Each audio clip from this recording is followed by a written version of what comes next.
should do the same. All right, continuing along with the games on Friday night. Some really good games tonight, guys. Really good games. My guy, Luka Doncic, he's playing. That's always a good time. The people's champion is, we talked about the other night, Jarod. The people's champion, Luka Doncic. Which people you talk? Oh no, never mind. All right, so there's we got a little Texas matchup tonight. Mavs versus Spurs. Mavs at Spurs. Mavs in San Antonio. They are the favorites with 2 points, and the over/under in this game is 223.5. Now, for some people, it's been a disappointing start for the Mavs. They are 500. They are at 7-7. Spurs right around that same mark. So these are teams that are sort of trying to get some separation in the standings right now. A very interesting matchup. Mavs now have Porzingis in the fold. He's been back a couple of games, looking to start to get his feet under him as well. I'm going to start with the Luka Doncic hater on this program, which is Jamal Murphy. Jamal, who do you like this game? Are you giving the Spurs a shot? This is a tough game to call right here. Are you giving the Spurs any shot to get the upset at home? Well, first of all, how am I a Luka Doncic hater? He's a great all around player. Just because I said he's just a tall Trae Young, is that the reason? I mean, come on, give me a break. I appreciate his game. It's just about the fact that once you have to be in one camp or the other. Now, okay. I've become a Trae Young hater, because I'm a Luka Doncic fan. So now they put me in the Trae. I don't hate Trae Young. That's all. All right. I don't hate that man. Luka seems like a nice guy. So and of course he's doing his thing as usual. 26, 10 and 10 this year. Out of shape. I don't even know if he's in shape yet. He's getting there though. But You're right though. This game is tricky. It's a stay away for me. If I have to pick, I would take the Mavs -2 here. Mavs coming off a nice win at Indiana. Porzingis is looking pretty good. Since he's been back 20-9, he's averaging. The Mavs are 5-1 against the spread the last 6 road games, so that's a good sign. These are 2 evenly matched teams so far this year in terms of wins and losses. But I'll take the Mavs because they need it a little more right now. Okay, Bryan, who you got in this game?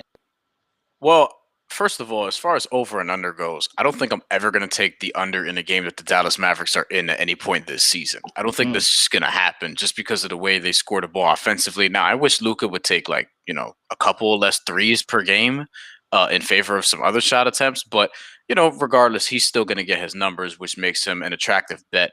Regardless of what it is you're betting on, whether it's DFS, whether it's, points, rebounds, assists, like Luka's always going to be, most points in the game, like whatever the case may be, that's just going to be what it is, right? And then when you're looking at like the other parts of this game, I actually really like 3 dudes on the Spurs team. I like Keldon Johnson a lot as far as betting goes. DeJounte Murray, who has outperformed even my high expectations for him so far and is a great points, rebounds, assists, and steals guy. And then DeMar DeRozan, who under the radar because he's with the Spurs, because he got traded for Kawhi Leonard, and because he's kind of boring to some people, he's actually been under the radar and very, very effective this year. Over under, though, I'm taking the over, and I'm probably actually leaning toward the Spurs in this game. I feel like they could use one of these wins, and I feel like they're just going to come out hard. They're healthier tonight than they've been because they have struggled with injuries. Guys have been in and out of the lineup. LaMarcus Aldridge is back and is playing well. They actually quietly have some depth on that roster, so I'm going to take the Spurs tonight, and I think they'll cover. The Spurs are interesting in the fact they've been playing much better than I thought they would defensively, currently 11th in defensive rating, which is interesting. Do you like the Spurs defense at all, Jarod? Or do you think the Mavs offense, which isn't great, they're only 20th in offensive rating right now. They've had a little bit of a dippage in that in the last couple of games. But do you like the Spurs defense to cause some problems here? Does that affect the way you look at the over-under or the line in this game? It's a 2-point line, right? So it's a pick 'em basically to me, right? Toss-up game. I'm leaning towards Bryan here. I like the Spurs in this matchup.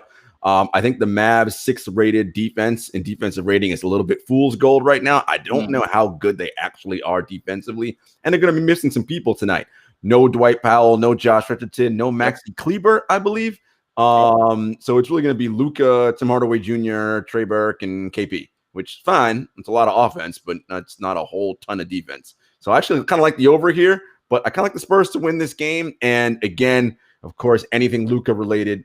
Prop bets. Check out prop bets on Tim Hardaway Jr. on made threes. That might be something interesting to look at as well. Oh, I could see that going horribly wrong the other way too. That sounds like a scarred former Knicks fan. I was gonna say that is a scarred Knicks fan talking. Hey, Antonio Urbano, boo KP, boo that man. No. No, boo the people who traded him. Idiots. I still think KP is a little overrated, but I mean, he's better. He's better than what they got for him. I'll tell you that much. Yeah. That we could agree on. Yeah. What's Dennis Smith Jr.? Oh, he's not playing. Oh, okay, sorry, I forgot about that. He's not playing. Jay, what the Yeah, no, that's